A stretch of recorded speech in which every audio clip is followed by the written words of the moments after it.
Hello guys, GD informed চ্যানেলে আপনাদের স্বাগত।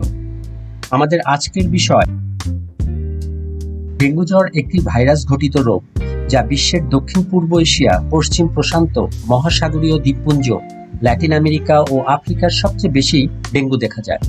ভারতের গ্রীষ্ম ও বর্ষাকালে ডেঙ্গু রোগের বৃদ্ধি বেশি হয়। সেই সঙ্গে বাংলাদেশেও পাল্লা দিয়ে ডেঙ্গু বেড়েই চলেছে। ডেঙ্গু সবচেয়ে বেশি দেখা যায় মার্চ মাস থেকে জুলাই মাস পর্যন্ত।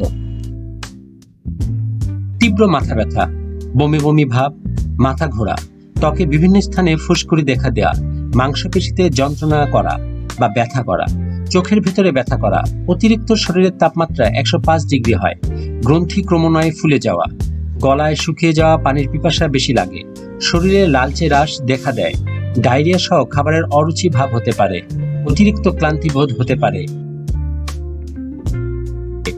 ডেঙ্গু মশা কামড়ানোর 5 থেকে 7 দিনের মধ্যেই জ্বর আসতে পারে, 5-6 দিন পর্যন্ত থাকে।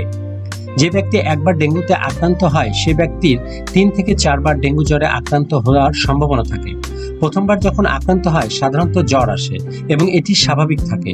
দ্বিতীয়বার, তৃতীয়বার এবং চতুর্থবার এর জন্য খুবই মারাত্মক আকার ধারণ করতে পারে।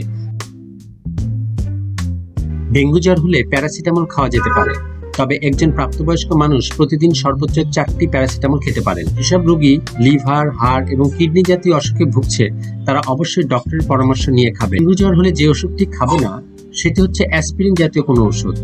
তাতে রক্তক্ষরণ হতে পারে, তাই উপরোক্ত লক্ষণগুলো দেখা দিলে ডাক্তারের পরামর্শ নিয়ে আপনার ওষুধ খাবেন।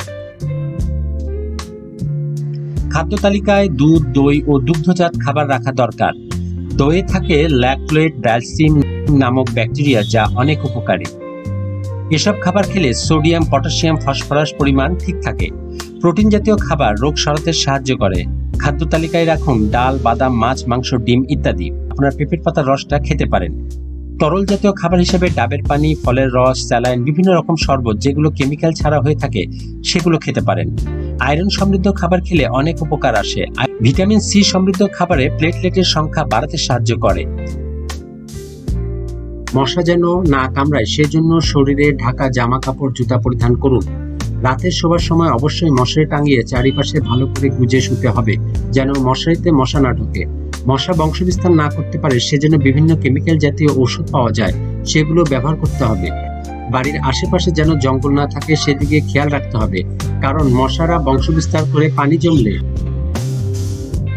পরিশেষে বলবো, ডেঙ্গু জ্বরের লক্ষণ ও চিকিৎসা সঠিকভাবে জানা প্রতিটা মানুষের প্রয়োজন, কারণ জাতি সচেতন হলে আমাদের মৃত্যুর হার কমবে।